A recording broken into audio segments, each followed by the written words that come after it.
नमस्कार दोस्तों, स्वागत है आपका अनुपम आईएएस अकेडमी पर। आज की वीडियो में हम गुजरात के इतिहास को देखेंगे। हम समझेंगे कि कैसे गुजरात एक स्वतंत्र शासन व्यवस्था के रूप में स्थापित हुआ और कैसे गुजरात पर जो महमूद बेगड़ा है, उसने एक शक्तिशाली साम्राज्य की स्थापना की। उसके बाद हम यह भी समझेंगे कि कैसे गुजरात पर पुर्तगालियों के आक्रमण हुए और कैसे गुजरात महमूद बेगड़ा के हाथ से चला गया। इस पूरी वीडियो के दौरान हम गुजरात से संबंधित वह सारे तथ्य देख लेंगे जो परीक्षाओं में आपसे पूछे जाते हैं। इसलिए वीडियो पूरा देखिएगा, तभी आप इसका पूरा लाभ उठा पाएंगे। तो मैं अनुपम तिवारी स्वागत करता हूं आपका अपने इस यूट्यूब चैनल पर।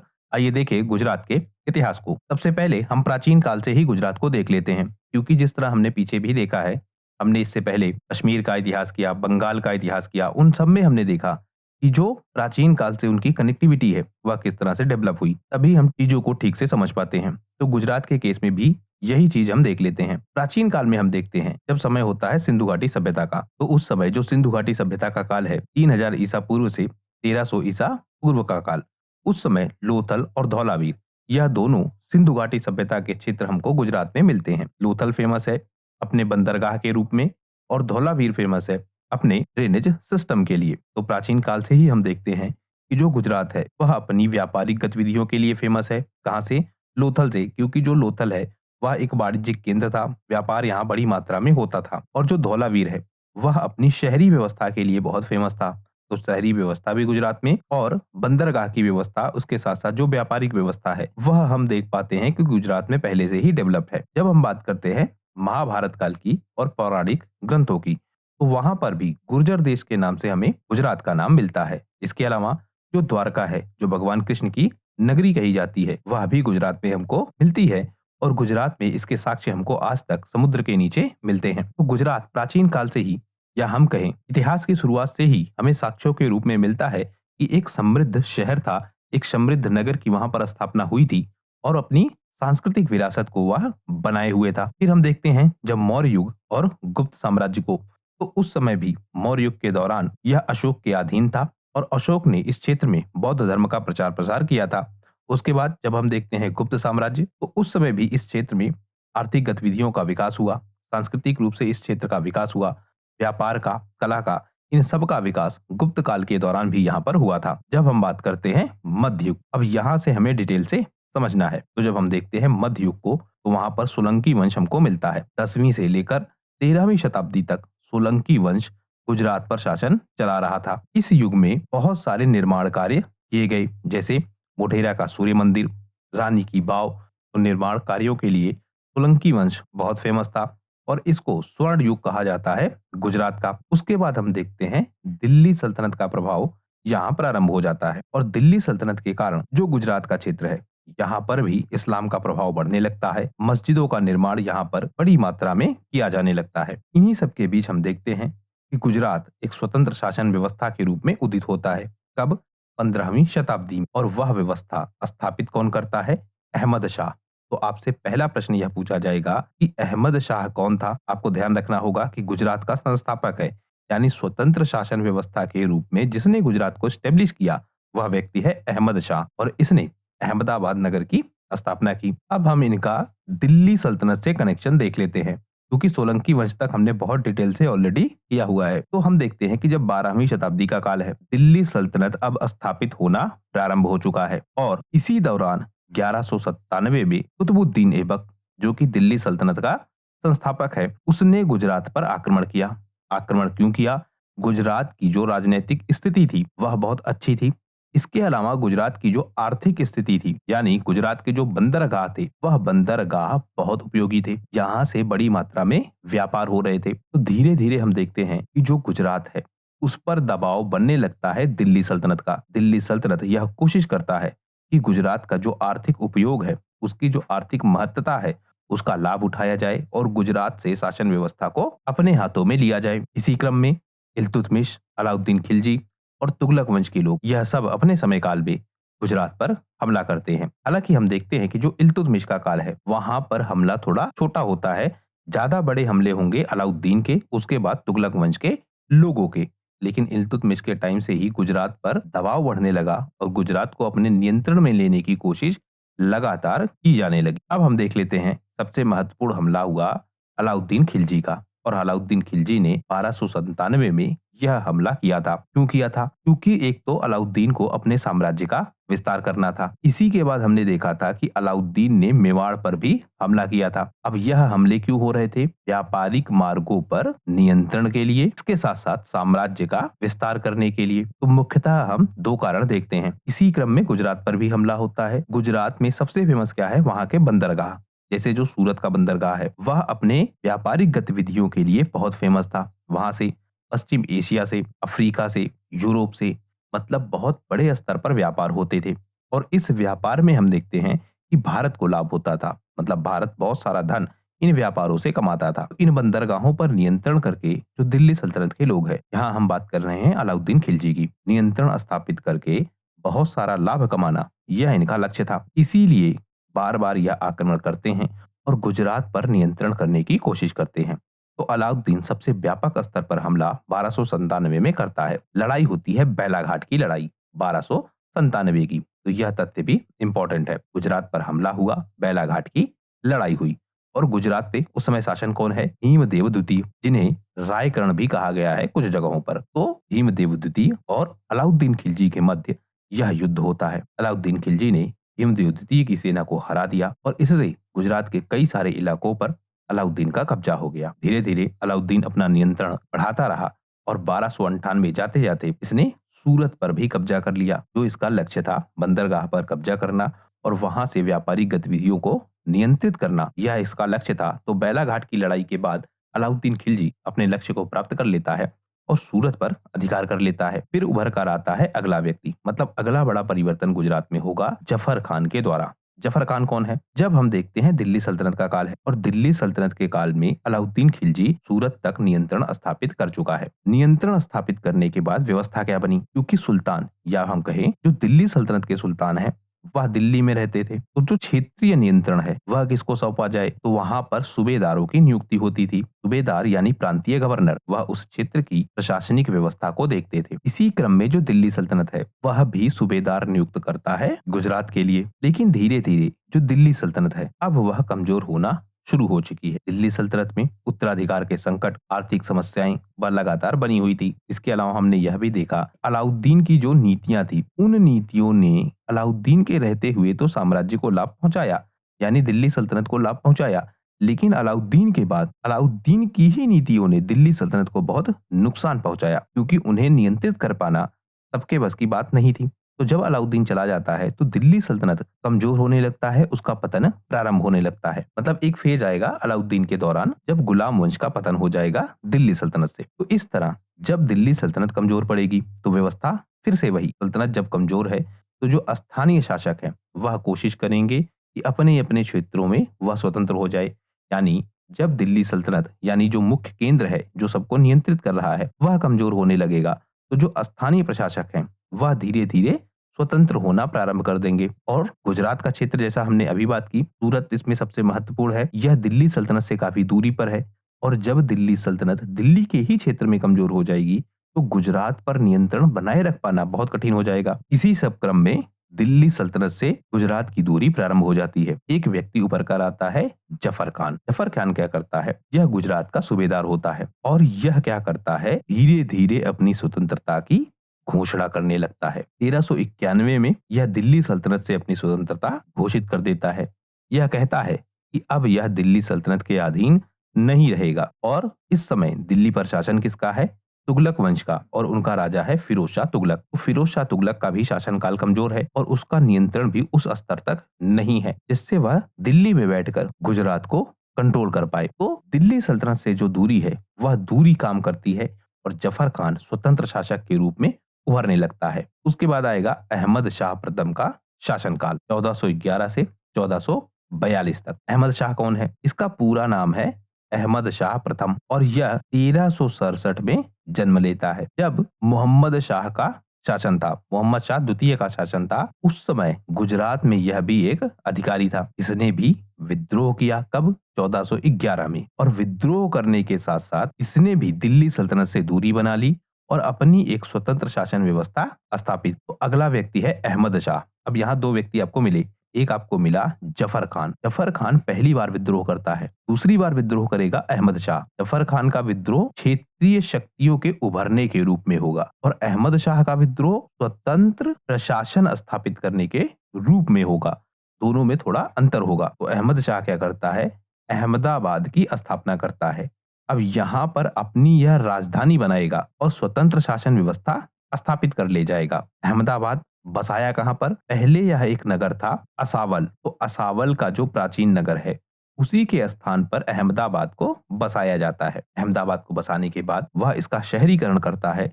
यहाँ पर बड़े पैमाने पर मस्जिदों का निर्माण होता है, महल बनाए जाते हैं, किले बनाए जाते हैं। यानी अहमदाबाद को अपनी राजधानी के रूप में यह डेवलप करता है। इसके साथ-साथ जो जामा मस्जिद का कॉन्सेप्ट है, अब यहाँ जामा मस्जिद भी बहुत इंपॉर्टेंट है। कैसे? आप देखेंगे जब भी कोई बड़ा सुल्तान इसी क्षेत्र को अपनी राजधानी बनाएगा, तो राजधानी बनाए जाने के साथ-साथ वह वहाँ पर जामा मस्जिद बनवाएगा। अब ऐसा क्यों? जामा मस्जिद उस मस्जिद को कहेंगे जो किसी क्षेत्र विशेष में सबसे बड़ी होगी। यानी राजधानी में सबसे बड़ी मस्जिद को क्या कहेंगे? जामा मस्जिद। तो जब भी एक नई राजधानी बनेगी, वहाँ का अगर सुल्तान है, तो वह जामा मस्जिद वहाँ पर बनवाएगा। इसी क्रम में अहमदाबाद में भी जामा मस्जिद बनती है। उसके बाद हम देखते हैं कि जो आपका यह अहमद शाह है, यह धार्मिक रूप से असहिष्णु है।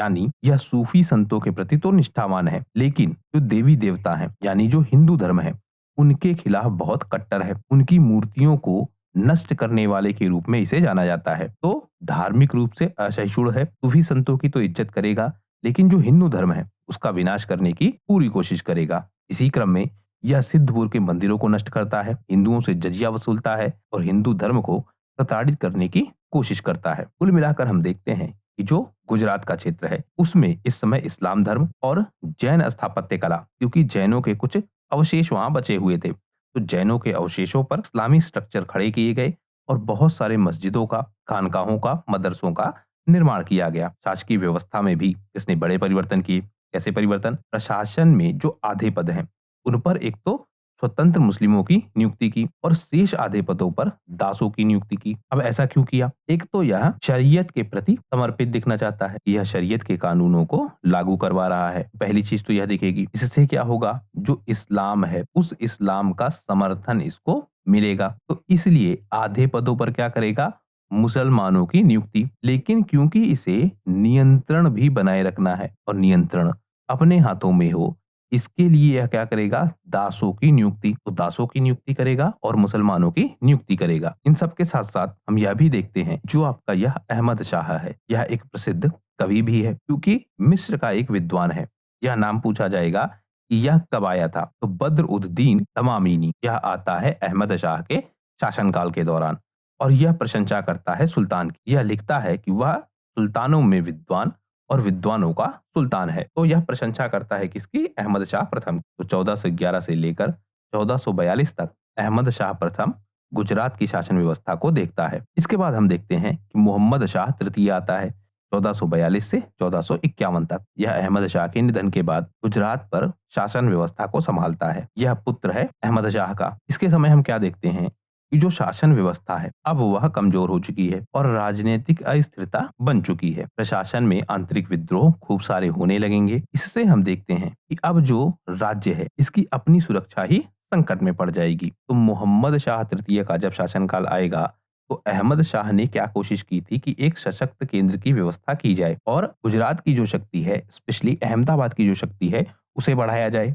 लेकिन इसका उत्तराधिकारी जो मोहम्मद शाह तृतीय है, वह उतना प्रभावशाली नहीं होता है और उसके प्रभावशाली ना होने के कारण जो अहमदाबाद है, उसकी शक्ति कमजोर हो जाती है। इन्हीं सबके बीच महमूद बेगड़ा का उदय होता है। महमूद बेगड़ा यह है कौन? क्योंकि हम देखते हैं कि जो मोहम्मद शाह तृतीय का शासनकाल है, इस समय जो आंतरिक विद्रोह है, वह आंतरिक विद्रोह बड़ी मात्रा में होते हैं। जो परिवार है, उसमें उत्तराधिकार को लेकर भी बहुत सारे विद्रोह होते हैं।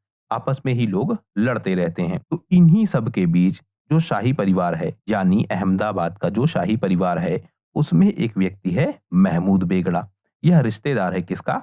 आलम शाह का और यह धीरे से अवसर पाता है। अवसर कैसा? मोहम्मद शाह तृतीय का शासनकाल कमजोर है, पारिवारिक विद्रोह है, शासन अंदर से कमजोर है। इन सब का यह लाभ उठाता है और गुजरात का सुल्तान बन जाता है। यानी गुजरात की सत्ता पर यह अधिकार कर लेता है। अब हम देखें महमूद बेगड़ा का शासनकाल। गुजरात में सबसे ज्यादा विकास इसी के शासनकाल के दौरान हमें देखने को मिलेगा। इस समय जो गुजरात है उसकी शक्ति में यह बहुत ज्यादा वृद्धि करता है। बहुत सारे सैन्य अभियान करेगा और अभियानों के माध्यम से अपनी राज्य की सीमाओं को आगे बढ़ाएगा। इसी क्रम में यह सूरत, ताहिर, कच्छ, राजस्थान राजस्थान आप ध्यान रखेंगे राजपूतों का क्षेत्र है, तो वहां तक भी यह अपने साम्राज्य को आगे बढ़ाएगा। यानी जो गुजरात साम्राज्य है इसका क्षेत्र काफी बढ़ जाता है महमूद बेगड़ा के कारण। इसके साथ साथ दिल्ली में जो शासन व्यवस्था है वहां पर इस समय लोधी वंश है और उनका शासक है सिकंदर लोधी। अब यहाँ परिवर्तन और बड़ा होगा। इससे पहले आप देख रहे थे कि जो गुजरात के लोग हैं वह स्वतंत्रता घोषित करते थे और दिल्ली सल्तनत से क्या करते थे, दूरी बनाते थे। लेकिन महमूद बेगड़ा क्या करेगा, दिल्ली सल्तनत से संधि करेगा और संधि करने के बाद, संधि किससे कर रहा है, सिकंदर लोधी से। तो सिकंदर लोधी से संधि करके यह घोषित करवाएगा कि गुजरात एक स्वतंत्र क्षेत्र है और उस स्वतंत्र क्षेत्र का महमूद बेगड़ा सुल्तान है। इस तरह महमूद बेगड़ा वास्तविक रूप से संस्थापक माना जाता है गुजरात की स्वतंत्रता का। तो इस तरह महमूद बेगड़ा उभर कर आता है। फिर यह करता है गिरनार या जूनागढ़ की लड़ाई। लड़ाई कब होती है, 1469 में। अब यह लड़ाई क्यों हुई, क्योंकि जो गिरनार है यह बहुत इंपॉर्टेंट था। भौगोलिक दृष्टि से गिरनार पर नियंत्रण करना महमूद बेगड़ा के लिए बहुत जरूरी था। गिरनार है कहाँ, जो वर्तमान का जूनागढ़ है, गुजरात का क्षेत्र, वहां पर हमें यह दिखता है। और यहाँ पर क्या था, एक हिंदू राजपूत का अधिकार था, क्योंकि यह क्षेत्र जो काठियावाड़ का क्षेत्र है उसका एक केंद्र था और काठियावाड़ व्यापारिक रूप से बहुत इंपॉर्टेंट था। तो इस पर अधिकार करना बहुत जरूरी था यदि गुजरात को आर्थिक रूप से संपन्न होना था। इसके अलावा जो गिरनार का किला है यह किला भी बहुत मजबूत था और उसके साथ साथ व्यापारिक मार्गों पर कंट्रोल करने वाला यह किला था। मतलब इसकी जो स्थिति थी वह ऐसी थी कि व्यापारिक मार्गों पर यह कंट्रोल कर ले जाए। इन सब के कारण महमूद बेगड़ा हमला करता है। 1469 में यह हमला होता है। जो गिरनार के राजपूत हैं वह बड़े लंबे समय तक प्रतिरोध करते हैं, यानी वह इस अटैक को रोकने की कोशिश करते हैं, लेकिन अंततः युद्ध को हार जाते हैं और युद्ध को हारने के बाद आत्मसमर्पण कर देते हैं। महमूद बेगड़ा इस युद्ध को जब जीत लेता है तो उसकी एक तो ख्याति बहुत बढ़ती है, इसके अलावा उसका जो शासन क्षेत्र है वह भी बड़े स्तर पर बढ़ जाता है। अब उसका नियंत्रण एक ऐसे क्षेत्र पर है जहां से वह बहुत सारी संपत्ति प्राप्त कर सकता है। इसके बाद यह करता है चंपानेर का युद्ध 1484 में। चंपानेर में क्यों, क्योंकि यह जो आपका पंचमहल है गुजरात का वहां पर स्थित था और वहां का राजपूत शासक था पूरनमल। यह भी एक मजबूत किला था और व्यापारिक और रणनीतिक रूप से बहुत इंपॉर्टेंट था, क्योंकि यह क्षेत्र जो आपका है चंपानेर मालवा और गुजरात के बीच का क्षेत्र था। तो मालवा और गुजरात के बीच स्थित एक क्षेत्र है चंपानेर। चंपानेर पर राजपूत शासन व्यवस्था थी, गुजरात पर नियंत्रण इसे बढ़ाना था। तो उस क्रम में यह हमला करता है। हमला करने के बाद यह एक नई रणनीति यहाँ अपनाता है, घेराबंदी की रणनीति। यह रणनीति पहले अपनाता था अलाउद्दीन। आपको अगर ध्यान हो मेवाड़ के केस में उसने वही किया था, 6 महीने तक लगभग घेराबंदी वहां कर रखी थी। तो उसी तरह की रणनीति महमूद बेगड़ा भी अपनाता है। किले को घेर लेता है और किले को घेरने के बाद एक लंबे समय तक वहां टिका रहता है। इन सब के कारण अंततः यह युद्ध को जीत जाता है और इस पर इसका अधिकार हो जाता है। अधिकार करने के बाद यह क्या करता है, चंपानेर को डेवलप करता है और डेवलप करने के बाद उसका नाम रखता है मुस्तफाबाद। तो चंपानेर का ही अगला नाम हो गया मुस्तफाबाद। उसके साथ साथ यह चंपानेर को अपनी राजधानी बनाता है, यानी जो मुस्तफाबाद इसने स्टेब्लिश किया उसे अपनी राजधानी इसने बना लिया। अब इसने 2 पहाड़ियां जीती है, एक गिरनार, दूसरा चंपानेर, क्योंकि दोनों पहाड़ों पर स्थित है। इसी कारण इसका नाम बेगड़ा पड़ा है। तो गिरनार और चंपानेर पर अधिकार के बाद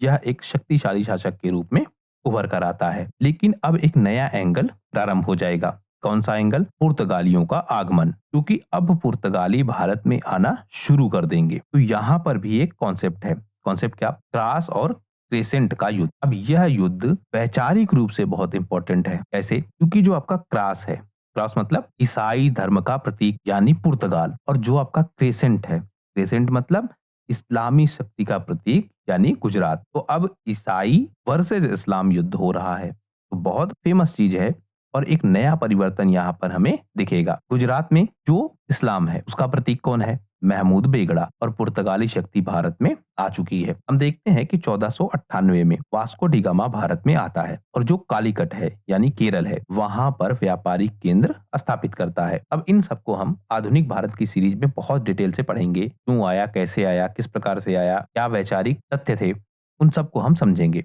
जहां आप गुजरात के केस में इसे आप कनेक्ट करके देखिए तो वास्को डी गामा आ जाता है 1498 में और भारत में वह व्यापारिक बस्तियां बनाना शुरू कर देता है। इसी क्रम में वह कालीकट यानी केरल में व्यापारिक केंद्र बनाता है। धीरे धीरे वह क्या कोशिश करता है कि जो पश्चिम भारत का तट है यानी पश्चिम भारतीय तट पर अपना अधिकार स्थापित कर ले जाए, क्योंकि यहाँ से व्यापारिक गतिविधियां बहुत तेजी के साथ हो रही थी। तो इसे लगता था कि पूरे तट पर अगर अधिकार कर लिया जाए तो उसका व्यापार तो बहुत लाभदायक होगा। अब यहाँ पर आप सिर्फ वास्को डी गामा को नहीं देखेंगे बल्कि पूरी पुर्तगाली व्यवस्था को देखेंगे। मतलब पूरे पुर्तगाल की जो व्यवस्था है उस पर क्या है, भारत पर अधिकार किया जाए और भारत से व्यापारिक गतिविधियों पर नियंत्रण किया जाए। तो इसी क्रम में यह क्या चाहते हैं कि जो पश्चिमी भारतीय तट है उस पर अधिकार कर लिया जाए और उसी क्रम में यह गुजरात में, सूरत में, दीव में इन सब पर अधिकार करने की कोशिश करते हैं। गुजरात में लेकिन कौन है? महमूद बेगड़ा। इन्हीं सब कारणों से जो महमूद बेगड़ा है इनसे टकराव होता है। इसका?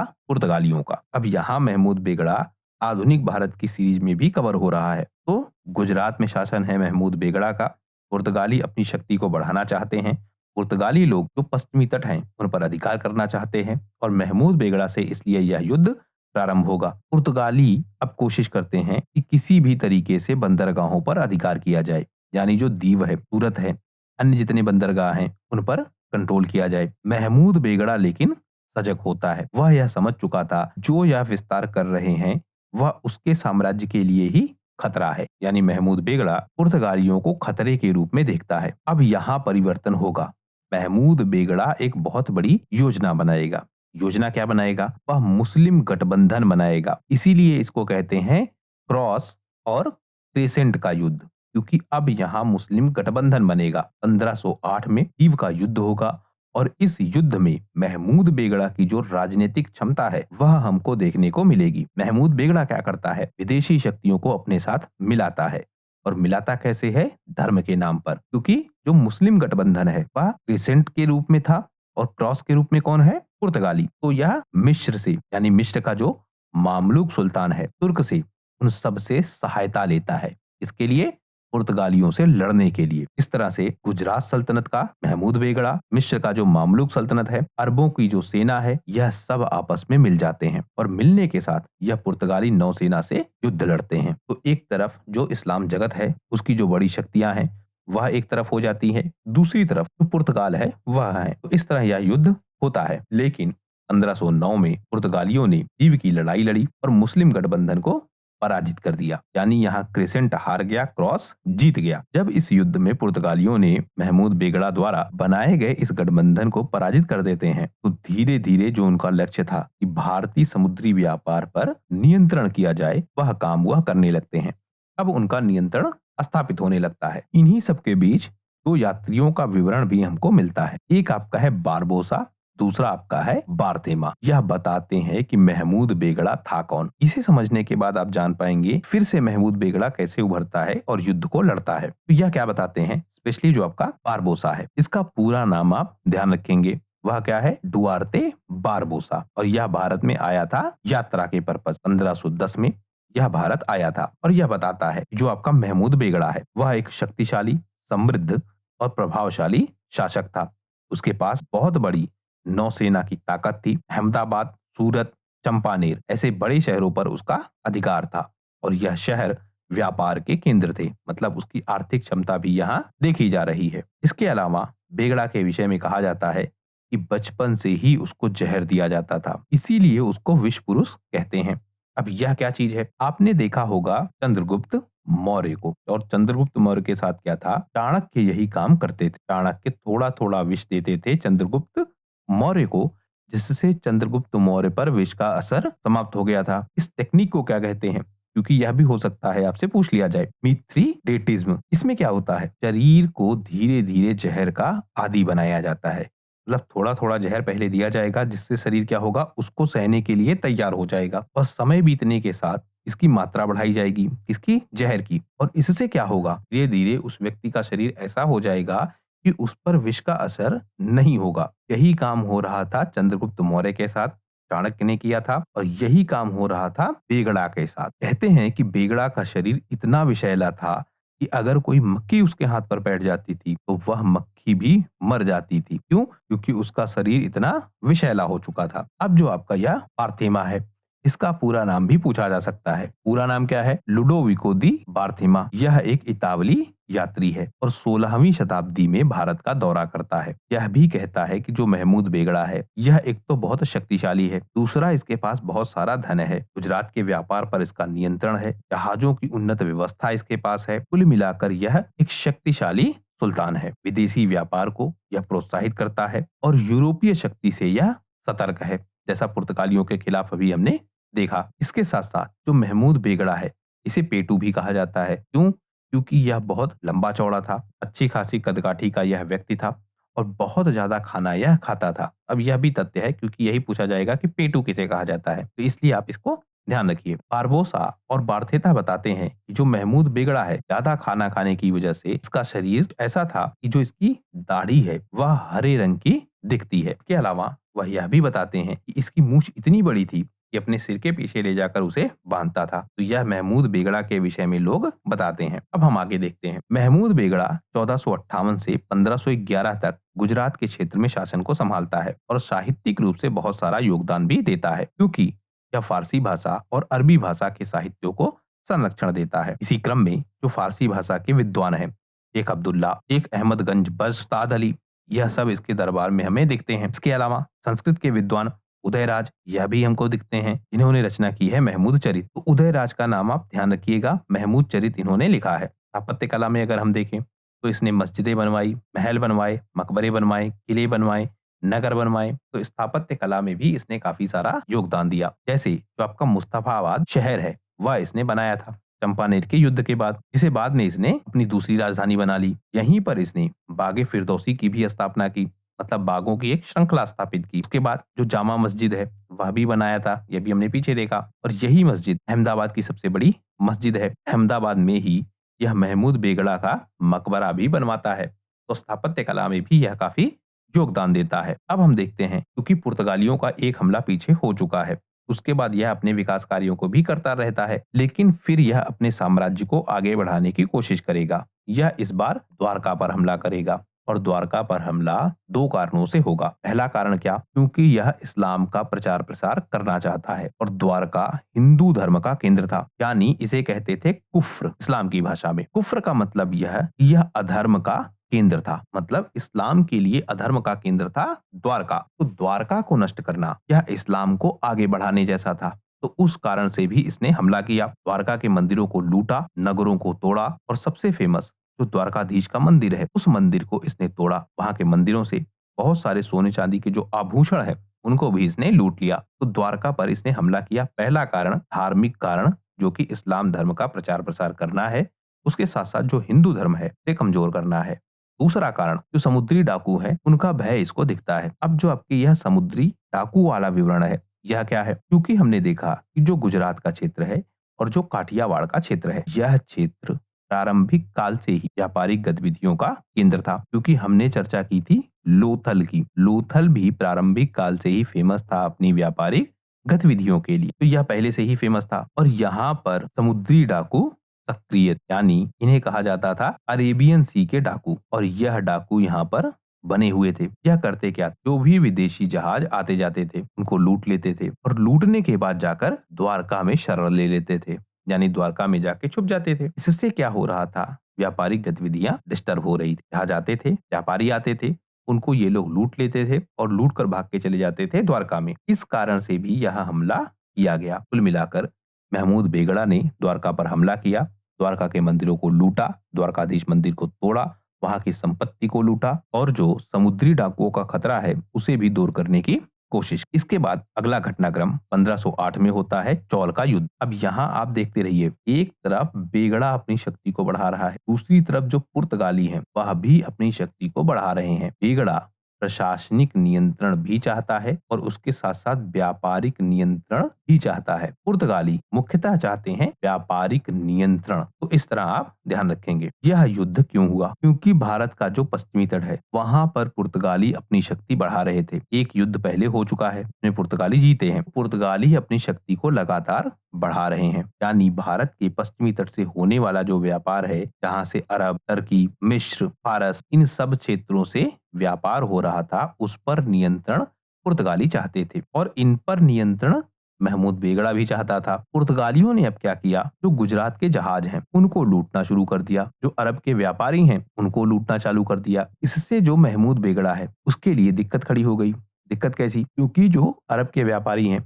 उनसे इसे लाभ तो मिलता ही था, इसके अलावा अरब से इसका कनेक्शन भी था। एक युद्ध हमने पीछे देखा जहां पर ये सारे लोग मिलकर पुर्तगालियों का मुकाबला करते हैं, तो अरब से इसका वैसे भी कनेक्शन था, पर्सनल लेवल पे भी और व्यापारिक लेवल पर भी इसको बहुत लाभ मिलता था। तो अब जब अरबों पर आक्रमण होने लगे, इसने क्या किया, पुर्तगालियों से लड़ना ठीक समझा। अभी हमने जैसे पीछे देखा द्वारका पर हमले वाली बात, तो उस हमले में भी वो क्या रहा था, समुद्री लुटेरों का खतरा। और उस खतरे से सबसे ज्यादा नुकसान किसको हो रहा था? पश्चिम के व्यापारियों को। और इन व्यापारियों में सबसे प्रमुख कौन था? अरब के व्यापारी। तो अरबों का नुकसान हो रहा था लंबे समय से। एक तो डाकू, दूसरा पुर्तगाली। अब इस पुर्तगालियों से निपटने के लिए 1508 में यह युद्ध हो गया। इस युद्ध में भाग किसने लिया, क्योंकि यह पूछा जाता है। तो एडमिरल फ्रांसिसो डी अल्मेड़ा, इसका एक बेटा था लॉरेंसो डी अल्मेड़ा, वह इस युद्ध में भाग लेता है। ऐसे चौल के पास यह युद्ध हुआ और इसने क्या किया, गुजरात के जहाजों पर हमला कर दिया। इसने लॉरेंसो डी अल्मेड़ा ने। और गुजरात के जो जहाज हैं उनका नेतृत्व कौन कर रहा था? महमूद बेगड़ा का जो एडमिरल है, यानी महमूद बेगड़ा का जो नायक है मलिक अयाज, यह उसको देख रहा था। इस मलिक अयाज को मामलुक वंश ने और तुर्की वंश ने दोनों ने समर्थन दिया, अपनी नौसेनाएं भेजी जिससे यह पुर्तगालियों के खिलाफ लड़ सके। इस बार पुर्तगालियों को बहुत नुकसान होता है, क्योंकि पिछली बार से सबक सीखा था इन लोगों ने भी। तो पुर्तगालियों को बहुत नुकसान होता है और सबसे मेन जो आपका यह लॉरेंसो डी अल्मेड़ा है, यह मारा जाता है। अब यह अगले युद्ध को जन्म देगा। इस युद्ध में तो पुर्तगाली पराजित हो जाएंगे। युद्ध के बाद जो पुर्तगाली जहाज हैं इनको बहुत नुकसान होता है और गुजरात की जो शक्ति है वह थोड़े समय के लिए काफी मजबूत हो जाती है। लेकिन एक साल के अंदर ही फिर से युद्ध होता है। इस बार युद्ध होगा दीव का युद्ध, क्योंकि अब जो आपका फ्रांसिस्को डी अल्मेड़ा है वह इस युद्ध में भाग लेगा। और इस बार मिस्र, गुजरात और टर्की तीनों की जो यह कंबाइन सेना है, नौसेना, इस नौसेना को पुर्तगाली पराजित कर देंगे। और जब यह पराजय हुई तो भारत का जो पश्चिमी तट है उस पर पुर्तगालियों का आधिपत्य स्थापित हो गया। पुर्तगाली यह माने जाने लगे कि बहुत शक्तिशाली हैं, इनको पराजित भारतीय तकनीक से या भारत के जो शासक हैं वह पराजित नहीं कर सकते हैं। दीव के इस युद्ध के बाद जो गुजरात सल्तनत है वह बहुत कमजोर हो जाता है और उसकी शक्ति लगातार घटती जाती है। धीरे धीरे गुजरात के पूरे क्षेत्र पर, पश्चिम भारत के सारे तटों पर पुर्तगालियों का नियंत्रण बढ़ना प्रारंभ हो जाता है। यही नियंत्रण जब ज्यादा बढ़ेगा तो पुर्तगालियों का यूरोप की शक्तियों से युद्ध होने लगेगा। इसे हम कवर करेंगे आधुनिक भारत के इतिहास की सीरीज में। तो इस तरह हमने समझा कि कैसे गुजरात एक शक्तिशाली साम्राज्य के रूप में उभरा, दिल्ली सल्तनत से उसने स्वतंत्रता प्राप्त की, लेकिन बाद में पुर्तगालियों का जो अधिकार है वह गुजरात के क्षेत्र पर स्टेब्लिश हो जाता है। तो इस वीडियो में फिलहाल सिर्फ इतना ही। आशा करता हूँ यह वीडियो आपकी परीक्षा के लिए उपयोगी होगा। वीडियो यदि पसंद आया हो तो प्लीज शेयर कीजिए अपने दोस्तों के साथ, सब्सक्राइब कीजिए इस चैनल को। आपका हमसे जुड़ने के लिए बहुत बहुत धन्यवाद। आपका दिन शुभ हो।